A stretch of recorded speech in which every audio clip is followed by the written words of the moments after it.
The blood-soaked letter trembled in Grace Blackwell's hands as she stood on the dusty main street of Pendleton, Oregon, in the summer of 1873.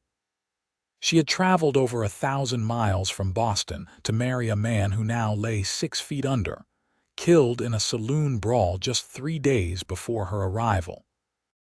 With nowhere to go and winter approaching, the 22-year-old woman clutched her small valise and stared at the crudely painted sign of the only establishment still open as dusk fell, the Last Chance Saloon. The journey west had consumed nearly all of Grace's savings, leaving her with only enough coins to perhaps secure a meal and a night's lodging. As she pushed through the swinging doors, conversations halted and eyes turned to assess the newcomer.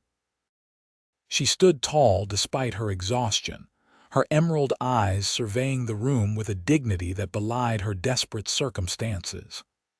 "I'm looking for work," she announced to no one in particular, her voice clear and unwavering.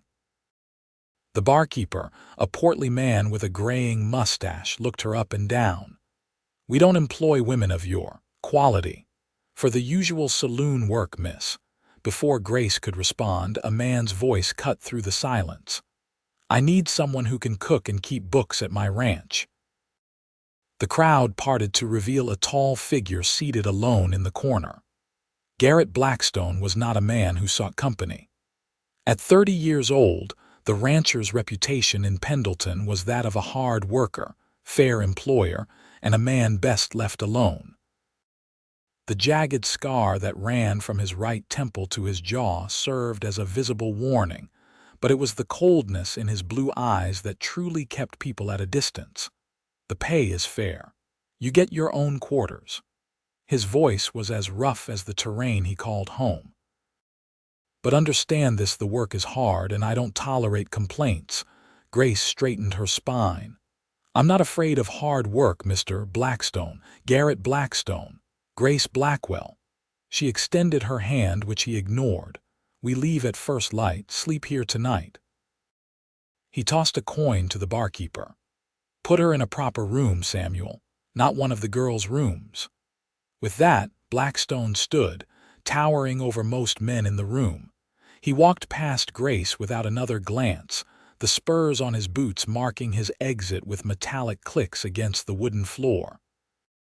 "Well," Samuel said, pocketing the coin, "seems you found yourself employment with the most hardened man in the territory." "Is he dangerous?" Grace asked, still staring at the door. An older man nursing a whiskey chuckled. "Only to himself, miss. That man's been dead inside since the war."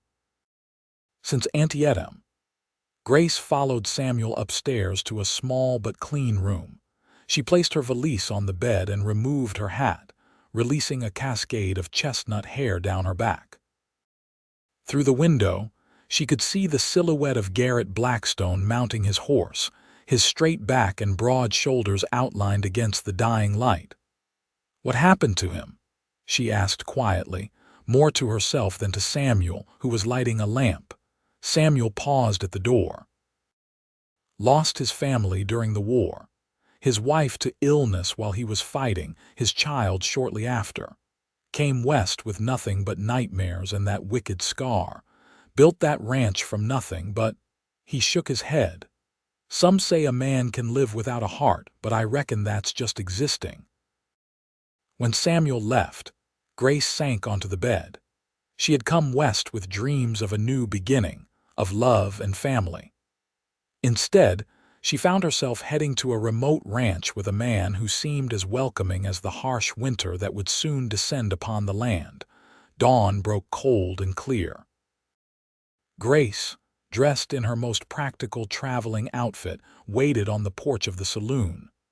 Blackstone arrived precisely as the sun crested the eastern hills, leading a second horse beside his own. "Can you ride?" he asked without greeting. "Yes," she replied, though it had been years since she'd sat astride a horse.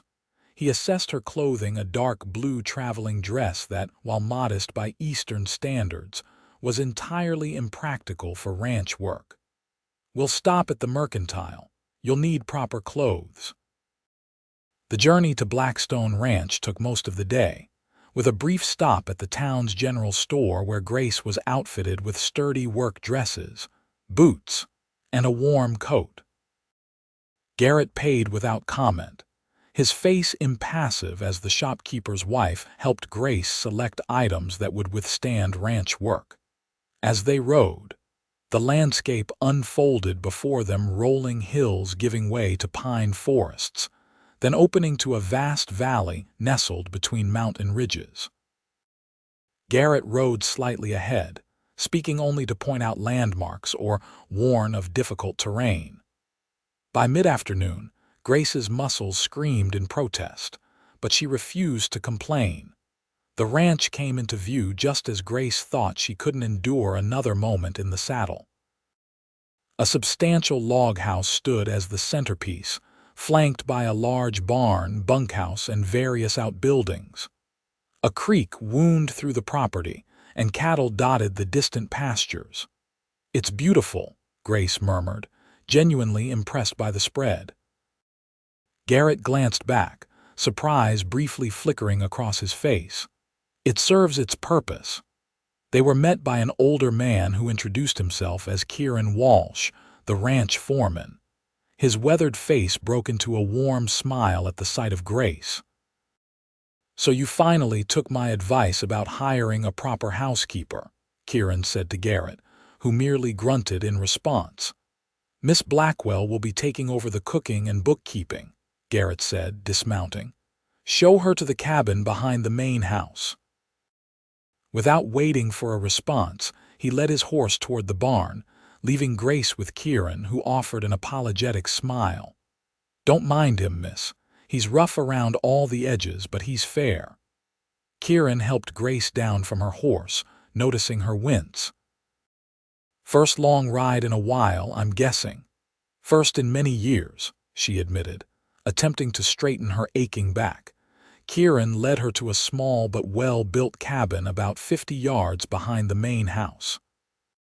Inside was a single room with a bed, table, 2 chairs, a small stove, and a chest of drawers.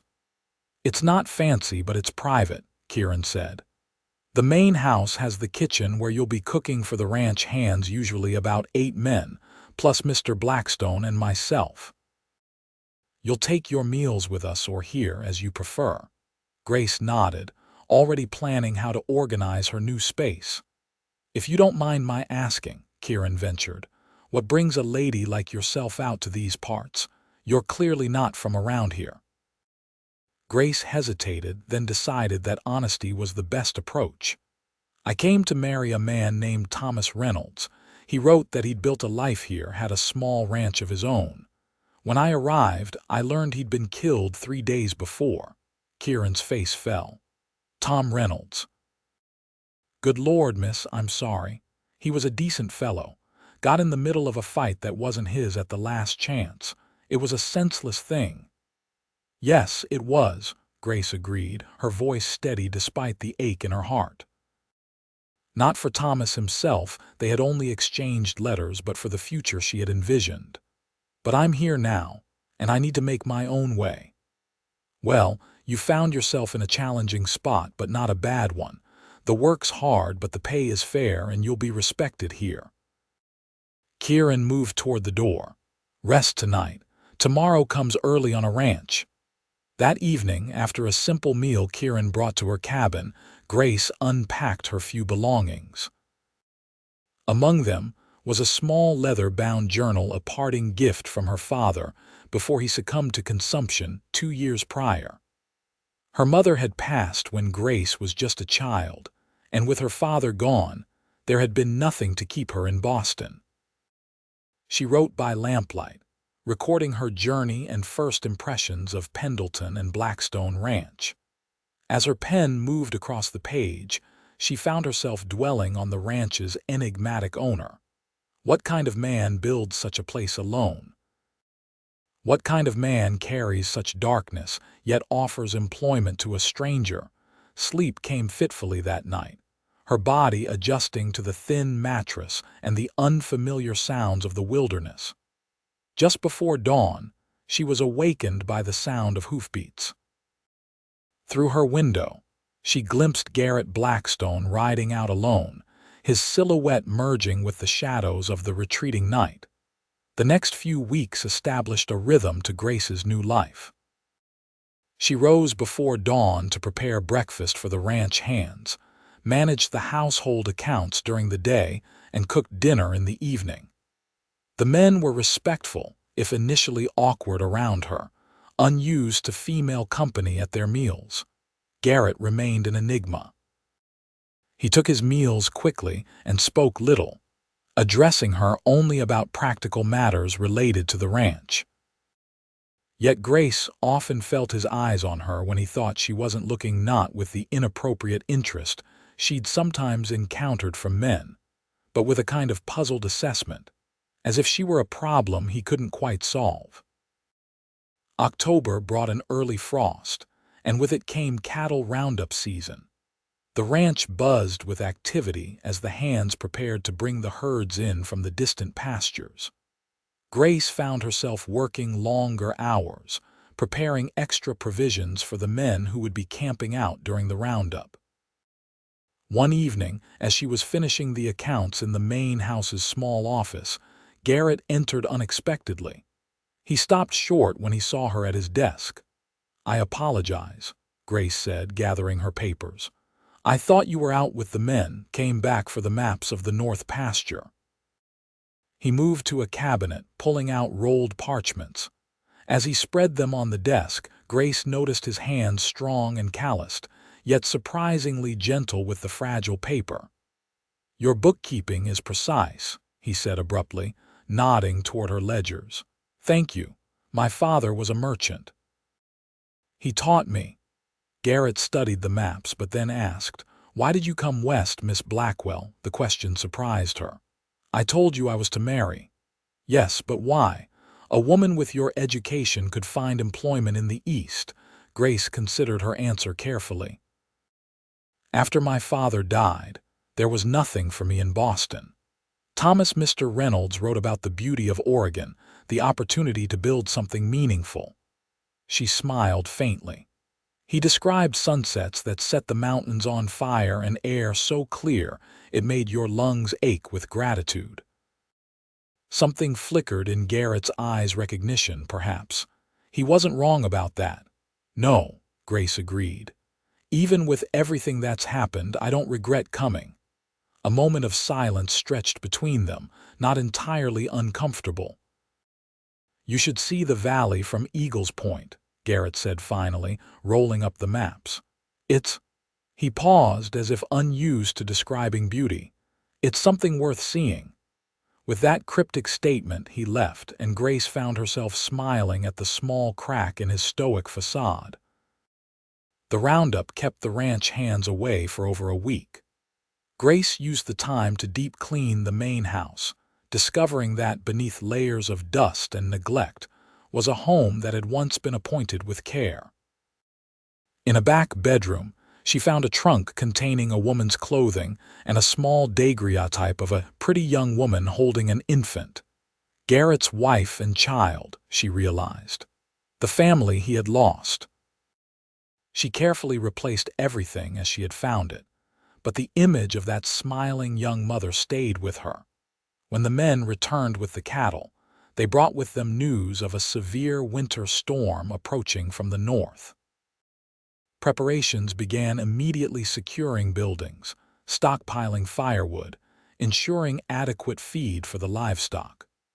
Grace worked alongside everyone else, her hands chapped and raw from the cold. The storm hit with unexpected ferocity 3 days later. Snow piled against the buildings, and the wind howled like a living creature. In the main house, Grace maintained a constant fire in the kitchen stove, preparing hot meals for the men who rotated shifts, checking on the cattle in the closest pastures. On the second night of the storm, Garrett and 2 ranch hands hadn't returned from checking the north fence line. Kieran paced the kitchen, his concern evident. "They should have been back hours ago," he muttered, looking out the window at the impenetrable darkness. "That fence was damaged last spring. If it's down, cattle could be scattered all over the North Valley." "Could they have taken shelter somewhere?" Grace asked, placing a fresh pot of coffee on the stove. "There's an old line cabin up there. If they're smart, that's where they are." Kieran sighed. Nothing to do but wait till morning. Morning brought a temporary lull in the storm. Kieran and two men prepared to search for the missing party.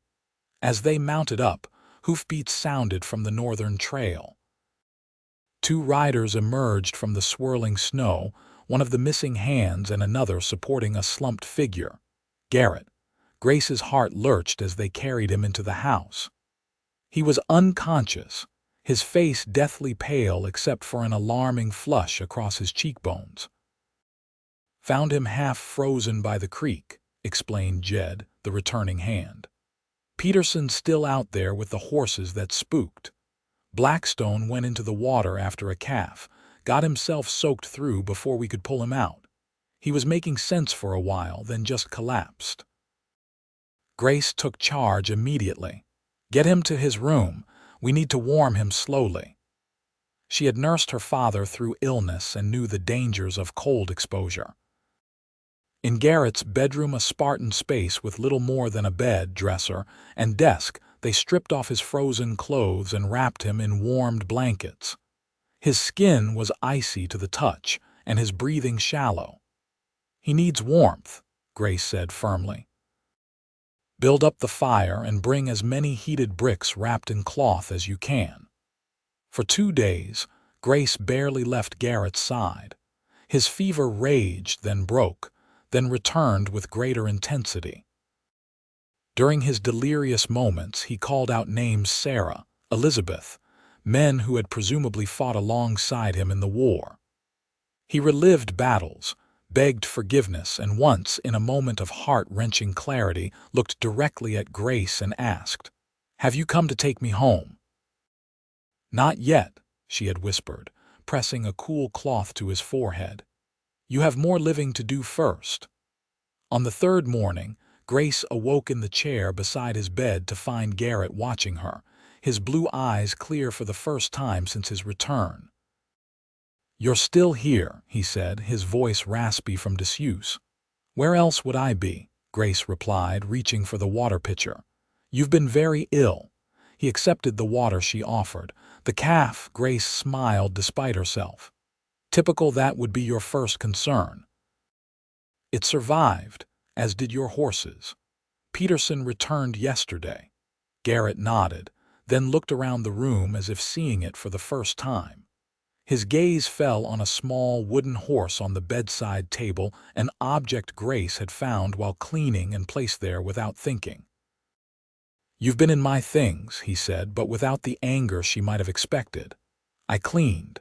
The ranch didn't stop running because you decided to go swimming in freezing water." Her tone was light, but her eyes conveyed her genuine concern. A ghost of a smile touched his lips. "Apparently not." Over the next week, as Garrett regained his strength, something shifted between them. He began taking his meals at the table with Grace rather than retreating to his office. He asked her opinion on ranch matters, listened to her suggestions about improvements to the main house. Small, careful steps toward something neither of them named. As December arrived, bringing with it preparations for Christmas, Grace found herself thinking more and more about the man whose life she had helped save. She saw how the ranch hands respected him not out of fear, but genuine loyalty. She noticed his small kindnesses, how he made sure the youngest hand had proper winter boots, how he sat with an injured horse through the night until the animal was comfortable. One evening, Grace was hanging simple decorations in the main house when Garrett appeared in the doorway. "What are you doing?" he asked, eyeing the greenery she was arranging. "Preparing for Christmas," she replied. "I thought some pine boughs might bring a bit of cheer." "We don't usually mark the day," he said, but made no move to stop her. Grace continued her work. "Well, perhaps this year could be different." Garrett watched her for a long moment. "Why did you stay, Grace? After I was no longer ill, you could have returned to town, found other employment." The question caught her off guard.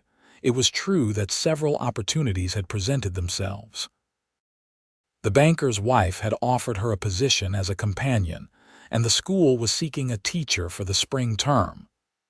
"I made a commitment," she said carefully, "to a man who barely spoke to you for weeks, who offered you nothing but hard work and cold quarters." Grace set down the pine bough she was holding and faced him directly. "I stayed because, despite everything, this place feels more like home than anywhere has since my father died. I stayed because the work matters. And—" she hesitated, then finished honestly, "I stayed because I wanted to." Something shifted in Garrett's expression, a softening, a moment of vulnerability quickly masked. "I'm riding to Eagles Point tomorrow, if you'd care to join me." The invitation was so unexpected that Grace simply nodded. The next day dawned clear and cold. They rode out after breakfast, Garrett leading the way through snow-covered trails that wound up into the foothills. Grace, now much more comfortable on horseback, admired the winter landscape, pine trees heavy with snow, occasional glimpses of deer, the vast blue sky arching overhead. After 2 hours of riding, they reached a rocky outcropping that jutted from the hillside. Garrett dismounted and offered his hand to help Grace down. He led her to the edge, and she gasped at the vista before them. The entire valley lay spread below, a patchwork of white fields and dark forests. The ranch buildings were visible in the distance, smoke rising from chimneys in straight columns in the still air. Beyond, the mountains rose in jagged majesty, their peaks glittering in the sunlight. "Thomas was right," Grace breathed. "It does make your lungs ache with gratitude." Garrett stood beside her, his eyes on the horizon. "I found this place after the war, stood right here and decided this was where I would build my life." He paused. "What was left of it? It's magnificent," she said. "You've created something remarkable here." He turned to face her, his expression more open than she had ever seen it. "I built walls, Grace, fences, boundaries, a place where I couldn't be touched. And yet here I am," she said softly. "Here you are." His voice was rough with emotion, "making me question everything I thought I knew." Grace took a step closer to him, drawn by the vulnerability in his eyes. Such as whether a man can live without a heart." The wind picked up, sending a shower of snow from a nearby pine. Grace shivered, and without hesitation, Garrett pulled her against him, sheltering her from the cold. "I should take you back," he said, but made no move to release her. Grace looked up at him, at the scar that marked his face, at the pain and hope warring in his eyes. "Not yet." Something broke in Garrett than a dam long held against feeling. His arms tightened around her, and when he spoke, his voice was barely audible. "I ain't got a heart left, Grace. There's nothing in me worth offering." Grace raised her hand to his cheek, her thumb tracing the edge of his scar. "Then I'll lend you mine for a while." The kiss that followed was gentle at first, tentative, the kiss of a man who had forgotten how to be tender. But as Grace responded, it deepened into something honest and raw and full of promise. When they finally parted, Garrett rested his forehead against hers. "I don't know if I remember how to do this." "We'll figure it out together," Grace assured him, her heart fuller than it had been in years. The ride back to the ranch was filled with a new awareness of each other. They spoke of small things, memories of childhood, books they had read, dreams they had abandoned. With each shared confidence, the distance between them diminished. Christmas arrived with a fresh snowfall. To everyone's surprise, Garrett announced that work would halt for the day, and Grace prepared a feast that brought the entire ranch together. She had placed small gifts at each place, setting knitted scarves she had worked on secretly during the long evenings. For Garrett, She had restored the small wooden horse she had found, carefully repairing its broken leg and polishing the wood until it gleamed. When she presented it to him after the others had gone, his hands trembled slightly as he accepted it. "My father made this for me when I was a boy," he said, turning it over in his hands. "I brought it west as the only remembrance of home." "How did you know?" "I didn't," Grace admitted, "but it seemed important." Garrett set the horse down carefully and reached into his pocket, producing a small package wrapped in brown paper. "I have something for you as well."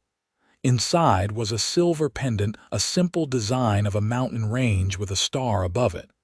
"It's beautiful," Grace said, lifting it to catch the light. "I had it made in town last week. It's Eagle's Point," he explained, "where everything changed. As winter deepened, so did their relationship." Garrett began to share more of his past, the horror of the war, the devastating letter informing him of his wife's death from fever, his return home to find his infant daughter failing without her mother. He spoke of his decision to leave everything behind, to forge a new life where memories couldn't follow. But they did follow, he told Grace one evening as they sat before the fire. "Every night in my dreams." "And now?" she asked, her hand entwined with his. He considered this. "Now. They're still there, but they're memories, not ghosts. There's a difference." By February, Garrett had asked Grace to marry him, not with flowery words or grand gestures, but with characteristic directness as they rode fence lines together. "I want you as my wife," he said, pulling his horse alongside hers. "If you'll have me." Grace laughed, not at his proposal, but at its perfect suitability to the man he was. "Yes, Garrett Blackstone, I will have you." They were married in March as the first signs of spring began to emerge. The ceremony was small, held in the Pendleton church with the ranch hands and a few townspeople in attendance. Grace wore a simple blue dress, and Garrett wore the only suit he owned. What the ceremony lacked in grandeur, it made up for in sincerity. That night, as husband and wife, they discovered each other fully for the first time. Garrett's hands, so capable with horses and ranch work, proved equally adept at bringing pleasure. And Grace, who had never known a man, found courage in her love for him. Afterward, as they lay entwined, Garrett traced patterns on her bare shoulder. "I never thought I'd feel this again," he confessed. "I thought that part of me was dead." "And now," Grace prompted, echoing their earlier conversation. He pressed his lips to her forehead. "Now I know better." Spring brought new life to the ranch calves in the pastures, green shoots pushing through the soil in the kitchen garden Grace had started. It also brought news that changed their lives once more. "I'm with child," Grace told Garrett one evening in late April, as they sat on the porch watching the sunset paint the mountains in the fiery hues Thomas had once described. Garrett went utterly still. When he finally looked at her, his eyes held a mixture of joy and terror. "A child," he repeated as if testing the word. "Are you pleased?" Grace asked, suddenly uncertain. He reached for her hand, bringing it to his lips. "Please" doesn't begin to cover it, but Grace, I'm afraid." "Of what?" "Of failing. Of losing." His voice dropped to a whisper. "Of loving too much." Grace moved to kneel before him, taking his face in her hands. "We can't live in fear of what might happen, Garrett. That's not living at all." He nodded slowly, his hands coming to rest on her still flat stomach. "A child," he said again, this time with wonder. The months that followed were busy ones. Garrett insisted on building an addition to the main house, proper bedrooms for their growing family. He was determined that his child would have space and comfort, even in the wilderness. Grace's pregnancy progressed without complications, though Garrett's protective instincts increased with each passing month. By summer, he had hired additional help so that Grace could rest more, though she protested that pregnancy wasn't an illness. One July evening, As a thunderstorm rolled across the valley, Garrett found Grace in the nursery they had prepared, arranging baby clothes in a drawer. "I rode out to the south pasture today," he said, leaning against the doorframe. "Found a wild mare with a new foal, made me think of you." Grace smiled, one hand resting on her rounded belly. "Is that a compliment or an observation on my current size?" Garrett crossed the room to embrace her from behind, his hands joining hers over their unborn child. "It's me saying that I've never seen anything more beautiful than new life being cherished." The baby, a girl they named Catherine Elizabeth, arrived on a clear September morning. The birth was difficult, with Grace laboring through the night, but when Garrett was finally allowed into the bedroom to meet his daughter, the hours of anxiety melted away. "She has your eyes," Grace said tiredly, watching as Garrett cradled the infant with surprising confidence. "And your strength," he replied, his voice thick with emotion. "She's perfect, Grace."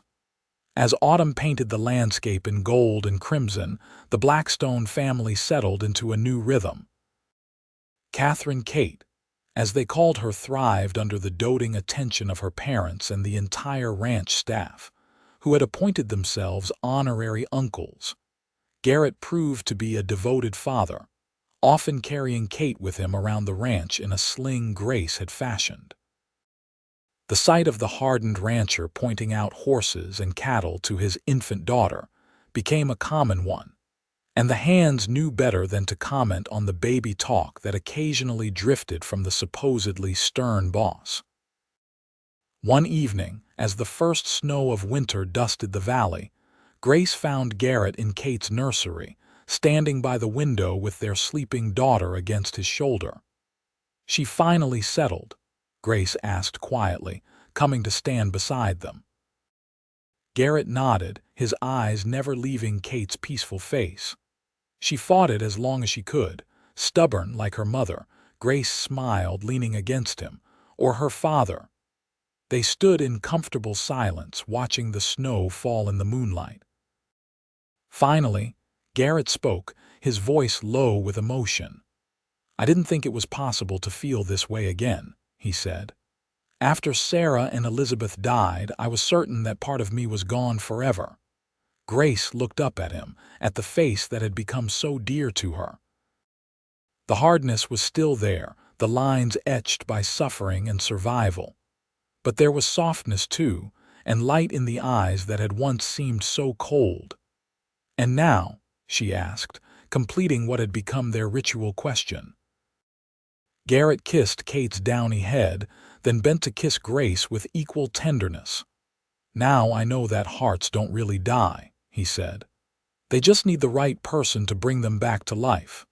As the years passed, Blackstone Ranch prospered and grew. Garrett's reputation evolved from that of a solitary, hardened man to a respected community leader. He and Grace had two more children, sons named James and Thomas, and their home became known for its hospitality. Grace never forgot that first conversation at Eagles Point, when a broken man had confessed to having no heart left to give. Each day, she watched as that supposedly non-existent heart expanded to embrace their family, their ranch, their life together. On their 10th wedding anniversary, Garrett took Grace back to Eagles Point. The view was as magnificent as she remembered, though now the ranch below was larger, the buildings more numerous, the signs of their shared life visible across the landscape. "You ever regret it?" Garrett asked as they stood hand in hand at the edge. "Coming west? Staying on with a man as rough as I was?" Grace considered the question seriously, as she always did when Garrett asked for her honest thoughts. "I regret the pain you suffered before we met," she said finally. "But not one moment since." Garrett turned to face her, his eyes crinkling at the corners in the way she loved. The scar that had once seemed so fierce was now simply part of him, like the strands of silver in his dark hair. "You know, when you first came to the ranch, I thought you wouldn't last a month," he admitted. "You were too fine, too educated for this hard country." "And yet here I stand," Grace said, echoing words from long ago.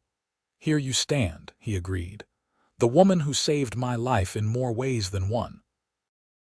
Grace reached up to touch his cheek. "We saved each other, I think." As the sun began its descent toward the mountains, painting the sky in brilliant orange and pink, Garrett wrapped his arms around his wife. "Remember what you said to me that first day here, when I told you I had no heart left?" "I said I'd lend you mine for a while," Grace recalled, smiling at the memory. Garrett's voice was husky with emotion as he replied, "Well, Mrs. Blackstone, I believe it's time I returned the favor. For the rest of our days you can have mine." And there, as the day faded into evening, they sealed that promise with a kiss as full of passion and tenderness as their first had been proof that even in the wildest, most unforgiving places, love could take root, grow strong, and endure. In the decades that followed, the story of Garrett and Grace Blackstone became something of a legend in Pendleton. People spoke of how a Boston lady had tamed the most hardened rancher in Oregon Territory, how she had lent him her heart until his own healed enough to love again. But those who knew them best understood that it wasn't quite that simple. It wasn't about taming or changing each other, it was about creating something new together, something neither could have built alone. When visitors to the region asked about the impressive Blackstone Ranch and the family that had helped shape the development of Pendleton, locals would smile and say, "That's a love story worth hearing about a man who thought his heart was gone for good, and the woman who offered to lend him hers until he found it again." And on clear days, people sometimes spotted an elderly couple riding toward Eagles Point, still hand in hand, still finding new beauty in a view they had shared for a lifetime.